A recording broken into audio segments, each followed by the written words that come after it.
slept in it. Well, that morning he came in and he said, is there any place I can get a Sunday paper? And either Dale or I said, well, we have one saved every Sunday down at the little party store, which was about a mile away. And he drove his car, and he went down there, and I had breakfast ready, and he didn't come back, and he didn't come back, and he didn't come back. I mean, it was over an hour or more, and he didn't come back. And we got kind of worried, you know. So here he comes finally. He gotten lost. He tried to go around Coldwater Lake, and you can't go around Coldwater Lake. Anyway, he was bound to Germany. He was going to go around Coldwater Lake, and then he got lost. So we finally found him. He came back. I don't remember if he had the paper in it. He was on the Lions School Board, and Tom can tell you about that later, but I will go on, and if you want to know about him being on the school board and getting a phone call from Jean because somebody was acting up at home. Oh boy, I'll never He forget wasn't it. happy. Okay. Eileen. I know it. Eileen was smart as a whip. She was my second mom, and was she bossy. If she wanted you to do something, she made sure you did it. She went to U of M. She started at U of N to get graduate. And then she went on to, I think she maybe went to U of M for some classes. I couldn't remember, or I'm sorry, Michigan State for classes. I don't remember exactly. But then she decided to go to Purdue. And the reason why was she was getting up there in years, and she wanted a husband, and she heard that a lot of older men were students at Purdue.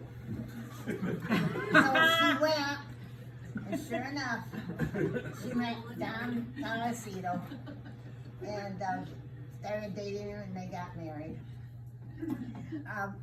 She asked Grandpa Carr to sing at her wedding, and she smoked. And Grandpa Carr said, if you quit smoking, I will sing at your wedding. Well, Grandpa Carr didn't sing at her wedding.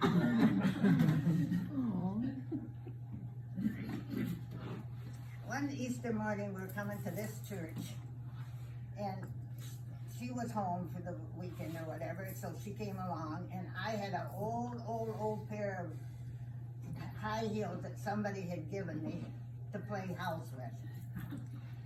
And we went to sunrise service, and she, wore her regular shoes and everything. When she got home, I don't know why she put these high heels on.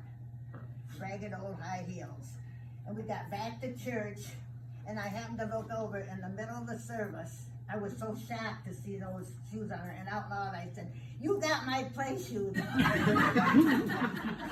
Needless to say, she did have them on.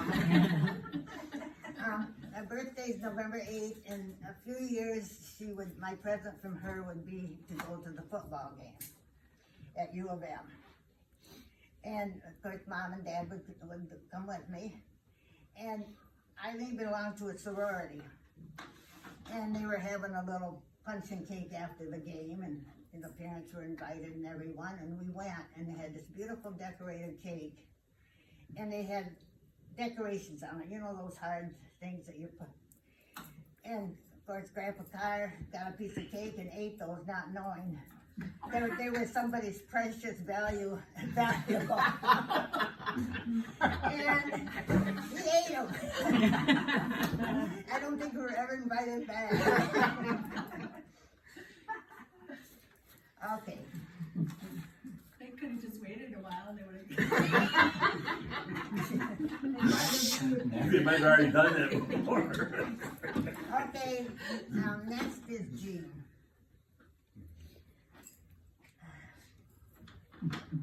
She married a soldier. I think it was the Army, wasn't it? Yep. Your dad in the Army. Yeah. And that was in World War II. And I don't remember where it was, but he never had to go in the battle or whatever I want to say. He was a bread baker. And so that's what he did. And while it was gone, Jean had Sue Ann. And, he didn't see her till she was 1 year old. When Jean would bring, Jean lived in Lyons, right across from, would have been Bill's parents. When Jean would come with us, to our house, she was the first grandchild, and we'd all go running out and fight over that poor kid that wanted to shed any arms and legs. Because we wanted to hold her first. One time I remember Jean brought her and Jean was gonna go someplace for the weekend or whatever. And it was sweet corn time, and she said to us, "Don't you dare feed her, Sue-Ann," she's just a little girl, you know, "feed Sue-Ann sweet corn." Well, needless to say, Sue-Ann loves sweet corn. Bill was such a tease. When I was a little girl, I'd go and stay with him. They lived in that alley, in that one where the grocery store used to be. And he teased constantly, Uncle Bill did. Anyway, I was there one time, I don't know why I remember this so well. I asked for a piece of bread, and he threw it at me, and it flew over my head. And he said, "A fine airplane." But he was such a tease, such a good guy. You know who reminds me of him so much? Greg. No, Yeah, I my know, Greg. you're great, yeah. Isn't that I something? tell him that all the time. He said, "You just remind me of my dad." Oh, that's neat. That's neat. After Bill died, Jean was 9 years without, before she married Bud. And she'd take her grandkids in the motorhome, camping. Well, they were up to, I can't think of the name. Hookhaven up in Indiana. And they were sitting around the fire, and here comes a skunk. And they all headed for the motorhome, and Jean just pushed all her grandkids aside and got in the motorhome. Every time we go down through there, I think of that. I think Jean would have lived to be 100. I think so too. Sorry. She wrote such nice letters. I got one the week she died, well, not the week, but a week or so before she died. Her writing was beautiful, and she'd always say, "I don't have anything to write about," but I didn't care. I got a letter from her. She cross-stitched pretty much up to the time she died, and she loved to read, and she loved to embroider. She was a very talented crafter. You getting bored yet? No. Greg, Are we gonna have questions and answers after this? I went out We don't to have tell, a test, are we? I went out to tell Greg to come in on story time. He said, "Who's gonna tell the story?" And I said, "Me," and he said, "I knew." Aunt Mary, what a pretty gal. She was 10 years old when I was born. And whenever there was any of us kids born, all the kids had to go to the neighbors. Wouldn't you have moved by then? So anyway, they went to the neighbors and they come home and they never knew when they're gonna have a child. Mary would have been 10 years old. She didn't know Mom was pregnant and was gonna have a child. And said, I came home and I looked and there was a baby, and so, oh no, not another one. And so she said it took her quite a while, and then she'd always tell me, "But I loved you." That's why I loved you. Mary was engaged in her senior high school, or in her senior class, or in her senior year. I think that's when it was. And she was engaged. Well, she became a beautician, and she was working in Perrysburg. And one weekend, this handsome, I think he was in the army, this handsome hillbilly soldier came. It was his cousin. I think it was his cousin or someone that she was working for. Her Aunt. aunt. Okay. And they fell in love. Well, you've heard of a dear letter, John. Dear letter. Dear John. Well, she sent a dear John letter. Oh my gosh. But we got Yeah. God. When Greg was just probably 6, 7 years old, they lived in Ogden Center, or Millie and Dad lived in Ogden Center, and Dad and I wanted to go on a little trip to Kentucky. So we asked Mary Lee, or she volunteered to take care of Greg. And Debbie stayed with her grandmother in Barton. That should have given him a clue. Anyway, we were gone for probably, I don't know, less than a week probably. And when we came home, Greg didn't want to have a thing to do with me or Dale. I cried and felt so bad. He wanted to stay with Aunt Mary. Oh my God. How old were you? You were probably about 6 months old. Oh, that's bad. Oh, I guess 6 I don't months to remember. a year, yeah. Good That's answer. a wonder. Good answer.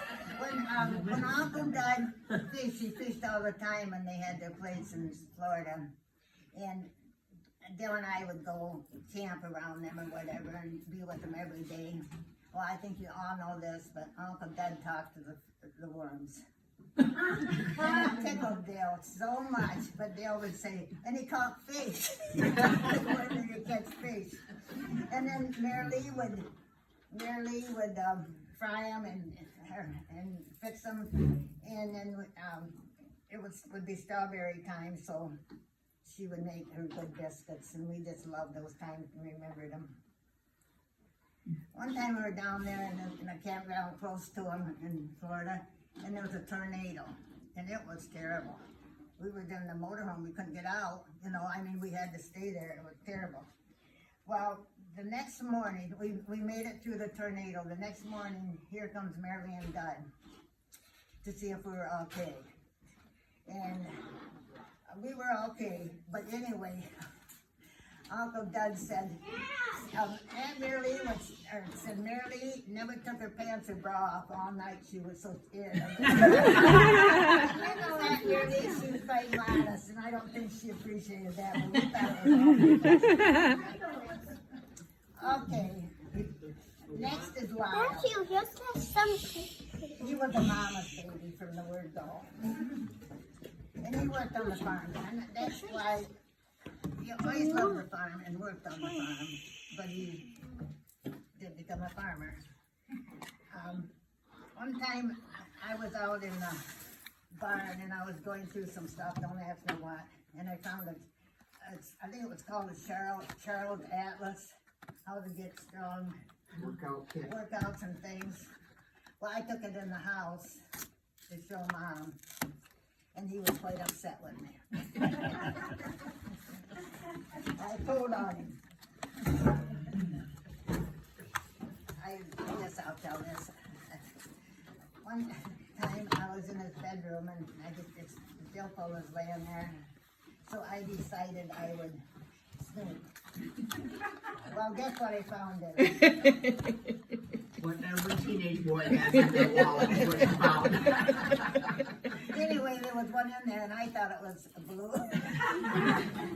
You was quite upset with me that. What are you talking about, Joyce? Ask your wife. When we moved to Barton, Lyle had just graduated from U of M, and he didn't have a job. So he moved up there with us, and we had an old farm truck, and he drove it with a dog Popcorn and myself. And he was so kind and so patient because I didn't want to move, and I cried all 180 miles up there. And but he got us up there. Like could say when he graduated from U of M, he didn't have a job, so he spent the money, our first summer up there at Barron. He asked Dale one time to take him around to look for a brand new car. He had money to pay cash for a brand new car. So Dale said, okay. Well, they went over to every town for 50 miles around looking to try to find a car. And they found a new car and he paid cash for it. And we got home, Dale said he never offered to put any gas in the car and never even bought him his lunch. That was Uncle Lyle. He was really tight, and I was so happy when he got Carol because she knew how to spend his money. He was very soft spoken, very patient, and he had the best smile I've ever seen. Now to Joanne. She was cute as a button. She was very popular in high school. She was a cheerleader, and she had fun, even if she didn't care about her studies. When I was 9 and she was 15, I got really sick at school, and I had to come home, and they took me to, his name was Dr. Heffern, I think, in Manamore, and I had emergency appendicitis. So they went to Toledo and had my appendix out. So Raymond was teaching and Joanne, of course, was going to school at Manamore there. And that next afternoon she went up to Raymond's class and said, I don't feel good, I'm sick. And Raymond said, you're just homesick for Joyce, and you are not sick, go back to class. And so she tried it, and she just was really sick. Well, that would have been the day after I had my appendix out. I was in my room, nobody was in the other bed, didn't have anybody in it. And Mom came, and I remember she woke me up, and she said, do you want a roommate? Joanne's in the hospital. She just had her appendix out. Emergency appendix. No way. So 2 days in a row. And we made the Toledo Blade. I just found a little thing about it and some scrapbooks I was going through. Anyway, she was a mama's man, and she would get so homesick. And she cried in the hospital, I want to go home. I don't remember how many days we stayed then. But I was supposed to take a pill, and I just was not a pill taker, and they were purple. And I can remember I had purple all over my face, all over my clothes. And anyway, I teased her about Mama, she was Mama. And she'd always come back with, well, at least it had purple all over me. So that was something we laughed about. Uncle Bob and her got engaged young, like everybody did. He was in the service, and they had some rough years.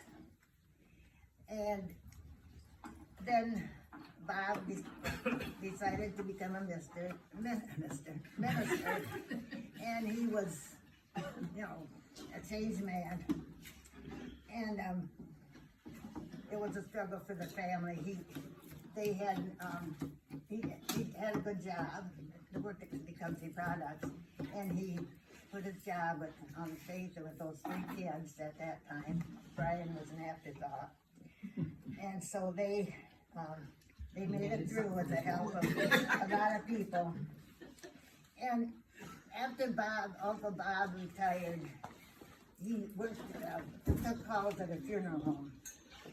And he also, the courthouse, they called him and said, would you like to see, in Angola, you didn't have to have a marriage license for so many days, You just went to Angola and you got married. And they called and asked him if he would like to marry some of these people. If they came, they had to have somebody, they'd ask who could marry him that same day.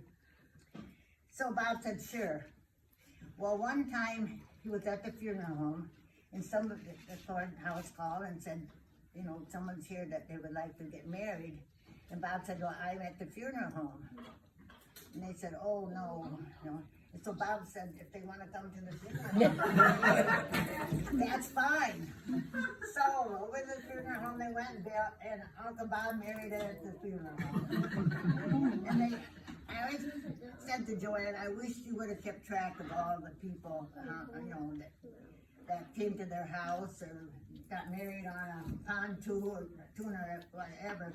But the best one I heard about the whole thing is one time, here comes a young gal driving a car, and she had two men and a woman in the car with her, and the man got out with a walker, and they made it into the house, and Joanne seen that somebody was in the car and driven them, and she said, well, whoever's in the car, wouldn't they like to come in the house? She said, hell no, that's my daughter, and I don't want her in here. So they got married, went back out to the car.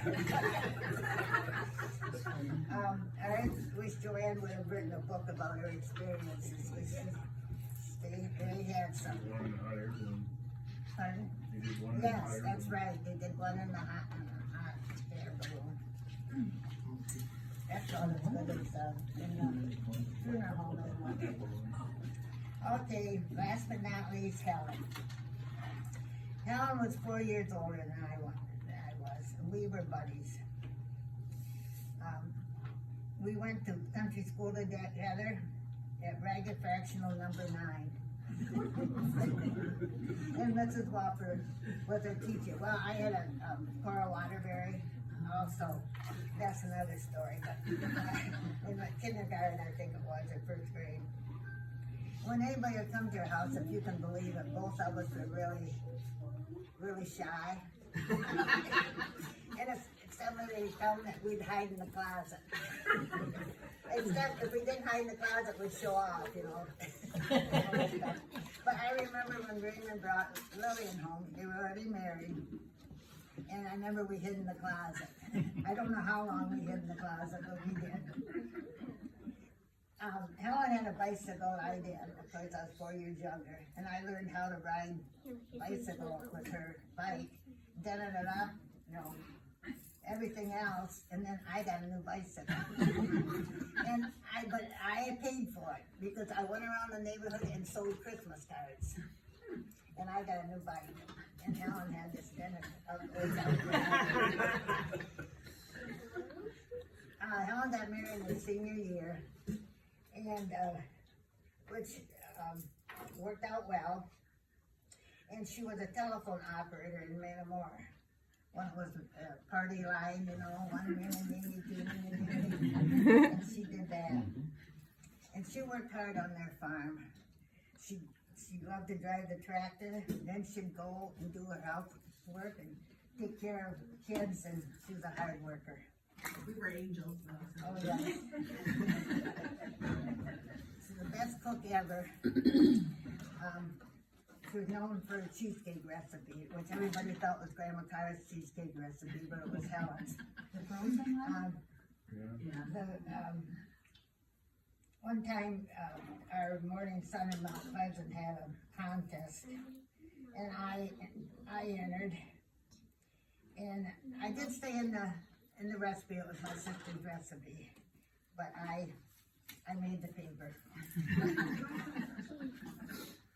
She's very talented. She made wedding cakes, and I don't remember who all she made wedding cakes for, but I know she did. She made wedding dresses. She made yours, Susie. She didn't make mine, she made Roxanne. Okay, and I know she made Lynn stops and anything, but she was very good seamstress. And that was back in the day. And her favorite saying was, "It's so pretty to my eyes." Wish I could. Told some people. I wish I could. When I was in, I just wish that I could hear her say it one more time. Her, Mary Lee, Joanne, and I used to go up to Munison for a few days and visit Jean Carr. And she was like the driver, and every year I would say, I'm gonna drive across the bridge. This time I'm gonna drive across the bridge, so you can look, you can also, because you know you can't see it as well if you're not driving, or if you're, you can see better if you're not driving. every year I'd chicken out as we got to the bridge, so I can't say I ever drove across the bridge with them. And that was the best time ever. Oh my gosh, those girls had a great time, fun time. Of course, Jean Carr was, at that time was so she couldn't see very well. And you know how women are, turn here, but to do and we really got lost. It was fun. We always found our way back. She was strong in her faith and a strong person all around. I loved her with all my heart. And Joanne taught her how to jump out of the tree. yeah, that's the story. What about the last one? Yeah, You know all about it. Aunt Joyce, what year would Bob have been doing weddings? Oh guys, how long has Bob been gone? Because my grandpa and grandma, what would have been my grandmother's second marriage, because her first husband died from the war, my mom's dad. And she got married out there to my grandpa Woodring. Then my mom and dad got married in Angola. And then Uncle Dick Wells and Aunt Phyllis got married in Angola. And the same guy married all three of them. Oh really? You know, I couldn't tell you. It would have been after he retired, you know, from the ministry. Oh, heaven It's in the early forbid. 20s. Angola was the Las Vegas of the Midwest. Didn't Billy and Ryan get married in Angola too? Okay, let's just, let's do her here. Was there, you must not have had to have a blood test or something? Remember when you used to have to have a blood test to get married? What was you gonna say? About your dad? Well, first of all, Joyce brought up about mom there toward the end couldn't see it all. Well, Judy and I took her up. She came back down here, and Judy and I took her back up north one time. And she wanted to stop in Munising at the grocery store and get some groceries before she went home. Well, she got in one of those carts that you drive around, and of course I had to walk in front of her and hang onto that cart, or otherwise she'd knock everything off the shelf. Well, she got everything paid for and everything. We're getting ready to leave, and the doors on the front of the store were these that when you walk up, they open like this and then close back like this. And for some reason, she got away from me. And all of a sudden I turned around, and here she come on that cart, and she cut the corner a little too close, and she caught the cart on one of those doors when it was sliding and yanked it clear off the hinge. Now the door didn't fall, but it wouldn't work anymore. It was pulled off the hinge. And she just kept going across the parking lot. And I yelled and I said, "Mom," I said, "you just broke one of those doors back there." She said, "Oh, don't worry about it. They'll just think it was a woman driver."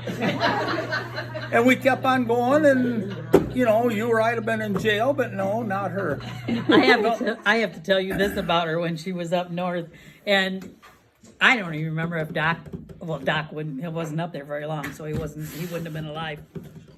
But when we would take the kids up and stuff, I always put all our clothes in a laundry basket because it was just so much easier with the kids, you know.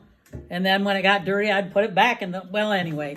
She thought every year I was bringing my dirty laundry. She kept saying, "I never understood why you'd bring your dirty laundry to me, to our train to wash it." It was like, that was our suitcase. Well, Debbie, the story you were asking about was, I was probably 14 or 15 at the time, and Dad was on the school board.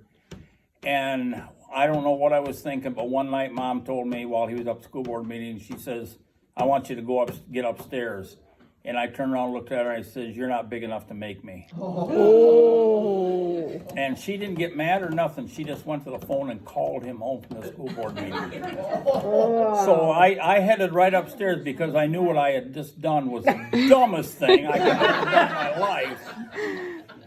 Well, if you remember there upstairs at all, there was a hallway there and it had a door you could lock, and then a back bedroom with another door you could lock. And believe me, I had them both locked. And about 5 minutes later, I heard him come driving in. And he didn't come in the house for a few minutes. And then he came in the house and I could hear their voices downstairs. And pretty soon you could hear him coming up them linoleum steps. And he was stomping. And I thought, let's see, if I jump out the window and break both legs. But he got to the first door and he rattled it and he says, "Open the door and open it now." And I said, "No, I'll be good. Go back to your school board meeting." And all I heard was a bang. And he took that door right off the hinges. And if anybody in here doesn't think Uncle Doc wasn't strong, you're sadly mistaken. And he got to the second door, and he rattled that, and we went through the same conversation. And I didn't open it, and bang! All of a sudden that door came down, and there he stood. And the reason he didn't come in the house right away, we had that willow tree in the backyard, and he had about half of it right here. And I got bent over his knee, and I thought the man had lost his mind. I didn't think he was ever going to stop. But you know what? Mom never had to call him home from the meeting. I can't believe she called him. Oh, she wasn't very happy with her oldest son right then, I'll tell you. But a story about Grandpa, our grandpa. Dad always told the story. Joyce, I don't know, maybe you can tell me. One of Grandpa's brothers, younger brothers, was always bragging how tough he was. And Dad said him and Grandpa was out in the garage one day doing something. And this brother came over and he just kept bragging and bragging and bragging how tough he was. And Dad said all of a sudden Grandpa had heard enough. Whatever he was doing, he threw it down and he grabbed his brother and he says, "Come with me." They walked over the other side of the garage and they had an old car, I don't know, Model T, Model A, whatever they had. And Grandpa walked up behind that car and Dad said grabbed a hold of it and lifted it right up off the ground and stood there and held it for a while and dropped it. And he turned around and looked at his brother. He says, "Now, it's your turn." And he went over and Dad says he pulled, his face turned bright red, and he pulled and pulled and never budged that car. Grandpa says, "I don't want to hear another word out of it." That car must have weighed. Oh, they're heavy. I know, they were heavy. There's pictures, I don't know if anyone's ever seen them. You know, there was 8 boys in Dad's family. And my grandpa Carr was tall and slim. Mm-hmm. And all the boys were most of them were heavy like Grandma Carr. Mm-hmm. And there's one where my grandpa Carr took his leg and put it, way up. Have you seen those pictures? Yep. And then, I think it was Uncle Howard that he didn't have his up so far.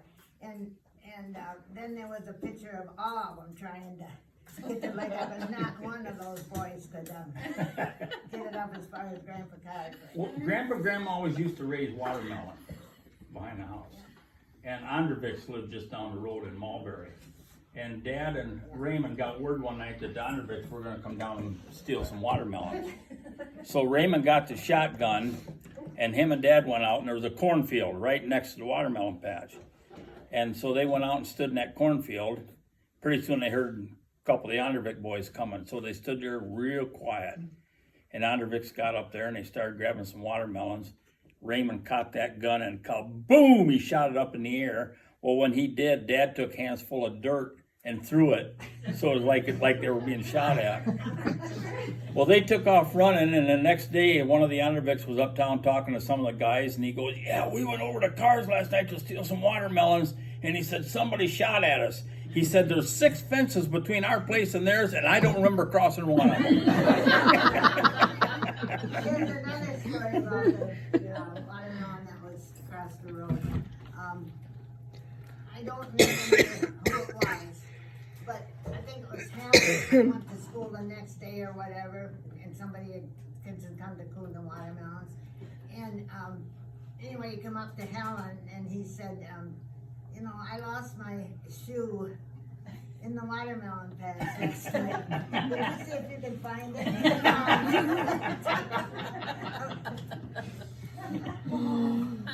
We were going on somewhere one time, and Dee and I was in the back seat. We were probably 5 and 10 or whatever, and we got to horsing around back here. And finally, Dad told us. He says, "All right, I've heard enough."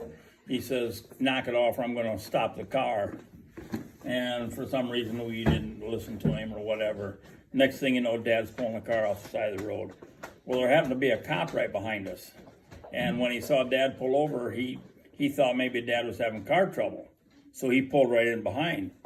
Dad jumped out of the car, and the cop got out of his car, and he looked over at Dad, and he says, "Need any help?" Dad says, "Nope, just got a couple boys in the back seat I got to take care of." Cop waved, said, "Have a nice day," and got in his car and away he went. Dee and I are going, "Come back, come back." And the bottom line was, it was taken care of.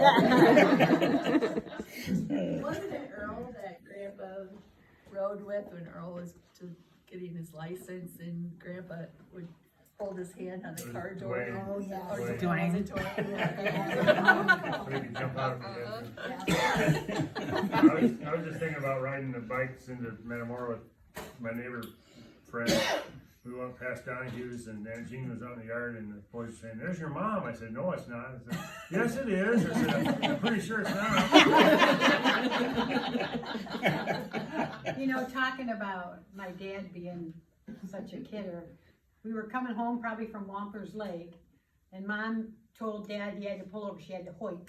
You guys know what hoik is? Yeah, I do. Anyway, so she gets out of the car and my dad takes off. And we're in the back seat yelling, "No, don't get in!" Well, I gotta tell you. Mom did that. Is that She was driving Greg and I to school one morning. and Greg was acting up. Well, We're out on 20 there, so she stops the car and tells me to get out of the car, and she takes me to school. The whole time I'm going, he's gonna die. Somebody's gonna pick him up. He's gonna get lost.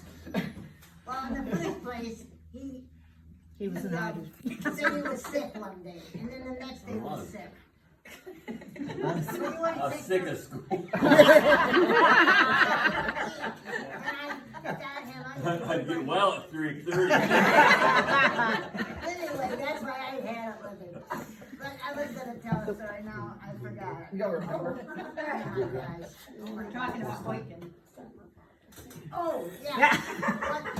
When Grandpa Carr was really ill, somebody would always come up, you know, and be with Mom.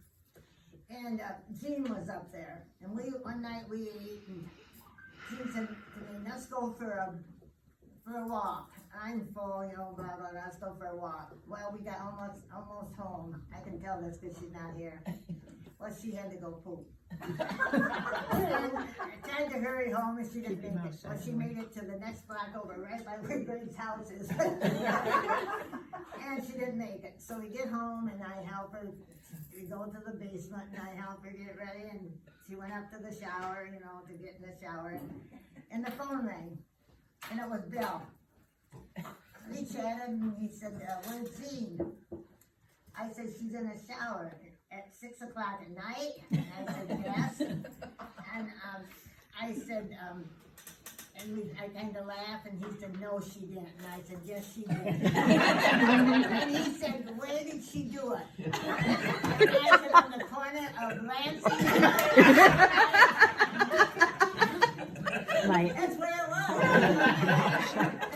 I should have told that, but I didn't. That's funny. Dan always told a story about when you guys lived there in Mulberry, and there was an old house right across the road, and nobody lived there, and the grass had gotten real tall.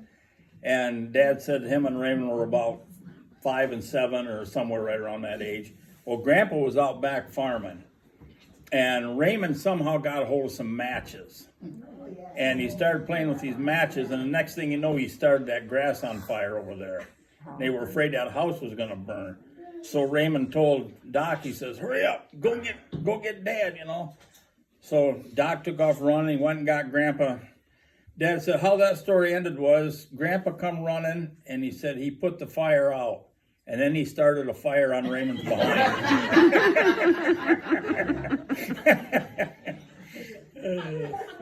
What did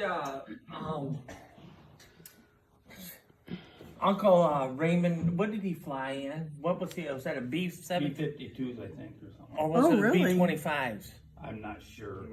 I wish I There's knew a that book. because I was just watching them That's about what World I War thought, II, too. and I was just wondering because of when the B-17s and the B-25s came into the war. It was really interesting, and I just wondered when he was into that. There is a book about his squadron, was it? Up in Charlevoix? They had it at the library up there. I'm sure if you contacted Elaine or Diane, I'd really like to know tell you that because it what was. it was. I thought he told the story too, and that somebody wrote it down or. Yes, he told a story, and it was very interesting to me because I was 18 years old, you know. He was gone I was born in November, and he, of course, started college in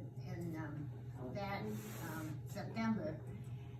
And so he told a story, and it's 4 cassettes, but the cassettes are so worn, I tried to listen to it, and I could hear some of it, but not a lot of it. It was very interesting to me, because he knew things about my grandparents and things that I didn't, because it was all together a different.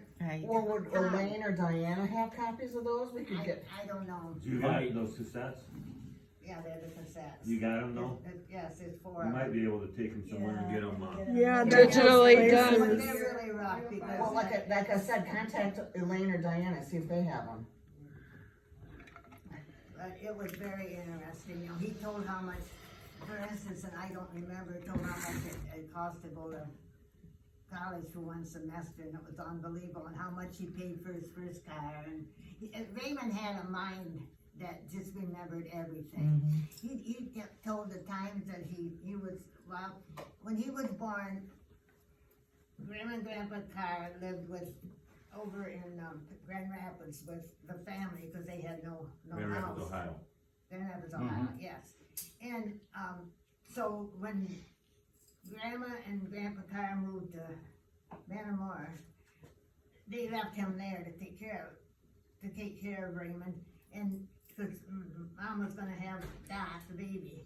And so there was quite a few months that he stayed with the grandparents, and Raymond said he could remember that. And when he came, they brought him to the Mom and Dad's. It was like, there they are, like he, you know, there's not something happened to him. Oh. But Raymond was, you know, he told a very interesting story, which was, like I say, there's things that I never knew, because I was a little kid. Now, Joy, you remember you said that Lyle went up north with you, but he came back here, and remember what his job was when he first come back here? They were building the Ohio Turnpike, and he was a surveyor. Oh, I don't remember. Because he lived with Mom and Dad, and he worked over here on the turnpike as a surveyor when they were building the turnpike. And then as he was doing that, he was out looking for jobs, and Dad said he went to Hoover, and they offered him 2 jobs. One was he could start at this job at like $30,000 a year, and that was huge money back then. But he'd never move up. Or he could start at this job at $10,000 a year with a chance to move up the ladder. Well, of course, he took the $10,000 a year job, and we all know where he ended up, clear up to the top. How far up the top? He was second man from the top at Hoover when he retired. He was. I mean, I knew that's where he worked, but I didn't know he was that Yeah, he was that high up. He was in charge of all their finances. Dad said he was a mathematical wizard.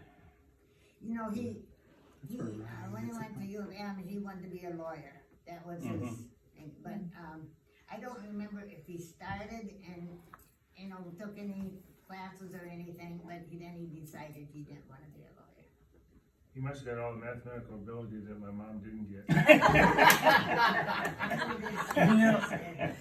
I always say that the brain. That says a whole lot. I can remember I called him up because I was terrible in math too. And I called him up when I got a job in the accounting department at the Mount Regional Center. And I called him up and said, guess what job I have? I've been laid off to the state, and that's what they called me back for. I'd taken the test, and they said I got the highest score on the test. Well, it was because I guessed. Anyway, I called him up and told him, and he said, you got any more lies to tell? Well, Mom was salutatorian over 8th grade class. She was in top 20 in high school class. Yeah, but was a graduating class Mike, what- of 23? Do you have to get you committed somewhere? Or? Yeah. Actually, another girl came in that This one's year. trying to get away from me. Are you guys not doing well? You guys are Well, I have being nasty to each other? So No, we like I witches. was telling some people at the table, if anybody wants to know where anybody lived, where anybody's house used to be, where anybody's family might be now, or what used to be on this spot where they're buried, come on up to Mount Pleasant and Mom will show you everything. She and I travel the back roads, and I have visited more cemeteries in the last year than I think I've been to in my entire life. That was like Doc after he retired. We drive down the road. Now, so-and-so used to live there, and so-and-so lived there. He couldn't tell you who lived in any house, but he could tell you who used to live there. Used to live there, yeah. It's the same way. Well, you know, it comes natural. His was always a gas tank. There's one there. We have a customer there, customers There's over there. There's a story over here. There's a story about that Dad always told too about Joanne when she was real small, and the kids were all out playing in the yard, and she found a penny. Well, that's like one of us finding a $50 bill today. And she grabbed that penny and took off down the road and about a half a mile down to Mulberry. Do you remember there was a store at Mulberry? And she went in the store, and for that penny, she could buy a great big sack of bag of candy. Well, all of a sudden, they got to looking around, and Joanne was missing. Grandpa and Grandma couldn't find her anywhere. And had all the kids out looking for her and everything. And, you know, Grandpa and Grandma were just about in a panic, and all of a sudden they looked, and here she come, walking down the road with her bag of candy. And so I asked Dad, I said, how'd that turn out? And he said, not good. She got the candy taken away from her, and she got her back in, warmed up really severely. Yeah, she was only like 2 years old. We were a little bit older. But there was and see, that was when Mulberry was Mulberry. Mhm. There was that party store, Yep. whatever you call it, Yep. right there, and that was a mile. Of course, we lived in the mile for a ways, but. I always used to think, My mom would always, I'd take her to the reunion in Blissfield, and she would always show us where the houses where she lived and everything. And I'd give anything to be able to drive her. Yeah. Never tell me it again. If you think about those 3 boys in that family, starting out going to that one-room school in Mulberry for 8 years, and going from that to Manamora High School to a Big Ten college. Think of those 3 jumps. Well, don't forget, there was one, That's amazing. don't say 3 men, There was a there was girl. a woman. And Eileen did that too. But you left something off, Eileen. Eileen started out in Bowling Green. Then she went to Michigan, then she went to Michigan State, and then graduated at Purdue. She doesn't agree with you. And she is older, so she wins. But Doc was older. She was there then. I don't know. She was there then. Raymond, that's where Raymond went. Raymond went to Bowling Green. But Raymond also said, or they said, when Raymond started school in Bowling Green, there was 3 buildings on that campus. Well, how about Grandma Carr she taught Grandpa Carr's younger brothers in school, right? Yes. That's probably why she needed to teach. 8 brothers, and you marry one of them, and you got 3 or 4 of the other ones in school. Yeah. Oh, they were And awful. he said they were That's how you had to take classes for 8 weeks to be a teacher. She went to Defiance College, but, those boys were little and they did, it was terrible. I got a picture of her standing against, you sent it to me. Standing against the blackboard light and all these boys, and one of them, I don't know which one it is, but you can tell they're Carr. And here's one of those boys kind of smirking, and I think of that every time, that she didn't make it as a teacher. Do you guys remember Grandma Carr ever being angry at us? No. I can't. We must have been perfect. We were. I think after 9 kids, she just was figuring, these are alive. Yeah. That's all. I'm thinking maybe Angela, it was her that was perfect. I think the only thing I know when we go out to the garden and go to the raspberry bushes or the whatever bushes and just sit there and eat them, I know she didn't like that especially. And they didn't like the kids going up the windmill, I do know she Oh, wouldn't- yeah. She wouldn't ask you to do things, she'd No. say things like, the grass is getting tall. Yes. Yeah. This carpet really needs, this floor really needs one. Yeah, the only time I ever remember, I was at my first church, and I'd come home, and I think Mom and I flew out to Rock Sands in Colorado, and I came back, and Mom was still there, And then I would think I was back home for 1 or 2 days before I was gonna go back to Bellevue. So I stopped in to see her on the way back, and she said, "Why didn't you tell me you were back?" And I didn't even think about you. And then she went, "Oh, I'm sorry." And I said, "My grandma yelled at me." You're the bad one. Ever raising your voice ever. Joyce, I wonder if any of them ever heard about your first date with Dale. Oh, I think you all heard about my first date with Dale, haven't you? Would you like to know how many times I've heard about it last year? I like hearing about it though. Anyway, Grandpa Carr, well, he got a Chevy, he worked for Chevy before we moved up there. And he got in this car, a deal, a brand new Chevy. Well, of course, we took it up to Barrington with us, and, I took driver's training and everything, and one day I was. Every rock in the road. Yeah, those stone roads. And I was headed into Barrington to visit a friend with the car, and I went in the ditch. I was going too fast. And I hit a rock or whatever. Anyway, that story. One story leads to another. Anyway, I went in the ditch and scratched it all up, Oh, and I went and got my friend, and I said to her, "I can't ever go home." She's so mad at me, the new car, and everything. So we went riding around there. Well, all of a sudden, this friend that was with me had seen this convertible, and she said, "Oh, I can't think of his name. It's in the car, and I like him, Let's ride around and maybe they'll stop." And they did. And it was in the Barrington Dairy Bar parking lot. And we stopped. And of course they said, well, we told them what happened to the car. And at that time Uncle Dale was helping his uncle in the Chevy garage up there and the bump shop. And he said, well, I can take care of that. So he went down and he just had to rub it out or something, And so anyway, then they said, let's go for a ride. So, of course, she got in the back seat with her friend she liked, and I had to get in the front seat with Dale. We went out to a lake and went it around, and on the way home, he asked... Wait, what do you... What is wait, walking around? Whoa, what? We're missing the best part. And then you wait at least 3 or 4 days before you do that. Anyway, he asked me to go listen with him the next night, and I said, sure.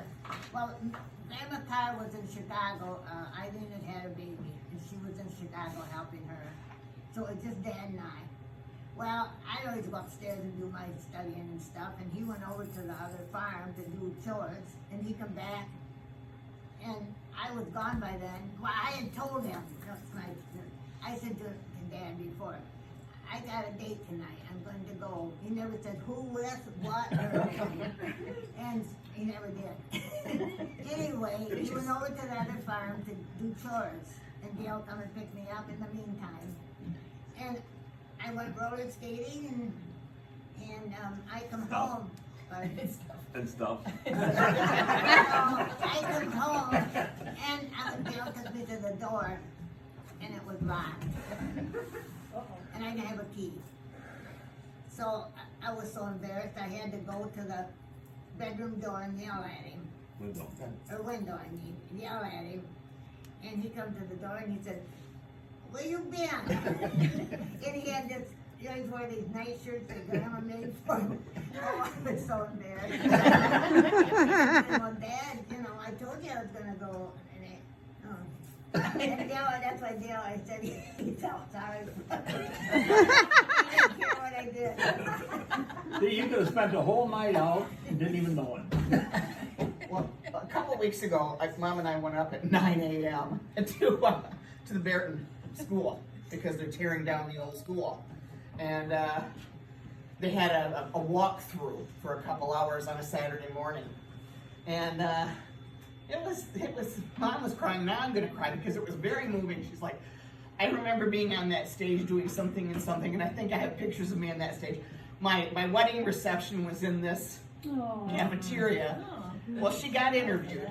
A woman interviewed her, and you know, She overheard us talking. she overheard us talking about, you know, the wedding reception being in the school, because it was right across from Grandma and Grandpa Pridgeon's house, where the school was.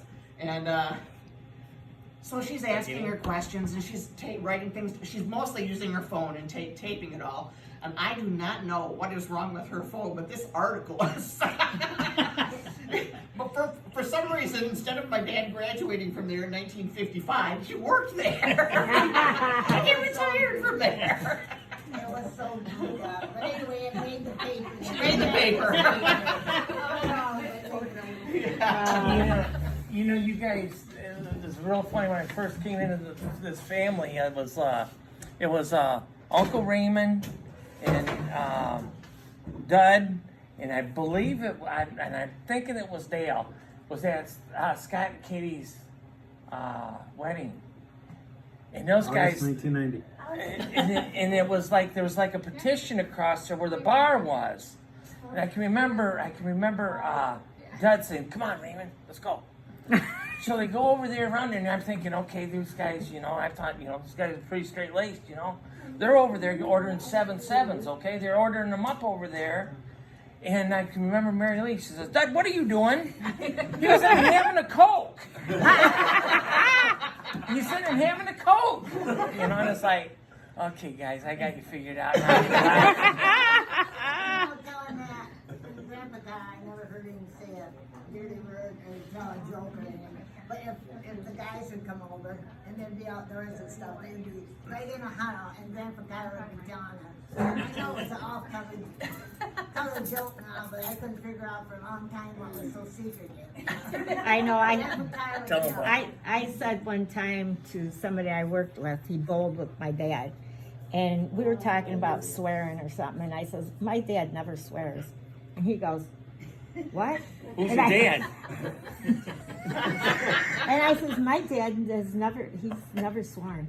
And he says, You better be. he says, "You should go to the bowling alley." And you know, I was going to tell another story that Aunt Joanne and Uncle Bob came to eat at our house. And remember when he was preaching or whatever, they didn't seem to have a lot of money, and they were struggling, and they had all those kids. And so Mom and Dad thought they'd buy steak, which we didn't have a lot of money either, but they bought steak. And they did it out on the grill. We're all sitting around the table. We were on Giles, sitting around the table. My mom comes carrying the plate of steak, and she drops it, flips the plate, and the steak goes on the floor, and she goes, "Shit." And everybody's just like silent. Mom, I didn't even know that. I'm sorry. You still And I says, "No, I heard my mom swear once, but I've never heard my dad swear ever." And they're like, yeah. I got another story about Uncle Dale. We go and fish with a lake right there by where they stayed in Florida.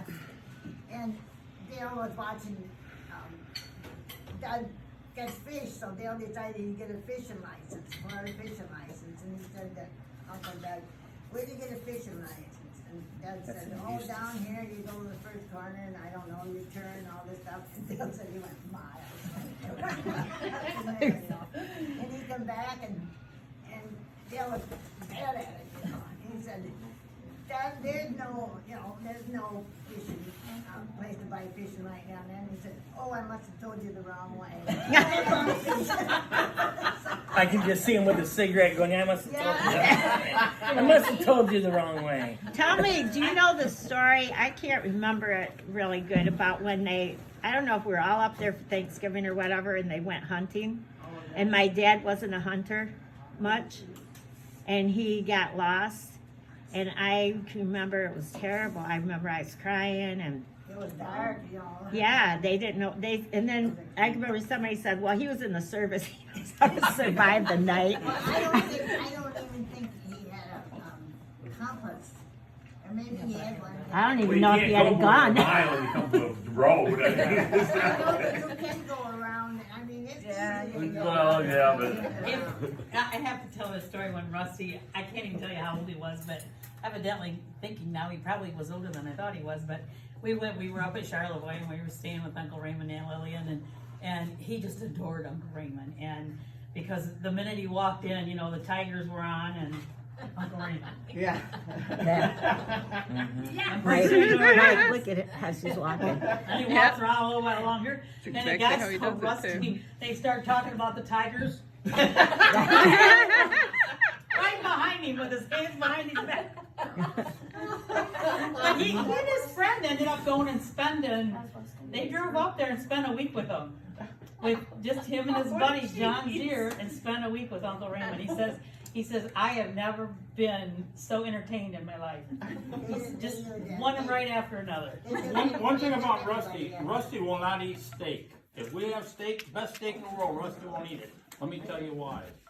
Rusty always says, when I was a little kid growing up at home, that's all you and Mom ever had was steak. Judy and I look at each other like, where did you grow up at? I don't think We so. can afford a hot dog and a bun. We have to run because, yes, graduation. One more. Don't say run. 9. We've had 9 this year, and then I got to thinking, I think it's 10. One right here. We got one yet in July, we got one yet tomorrow. A Bye. lot of graduations. Love you. Love you guys. See you. We really did. We had a lot of fun. You're still alive. Yeah, I'm gonna be honest with you, I'm glad it was here. What's that? Not in the sweatshop. People are still around you.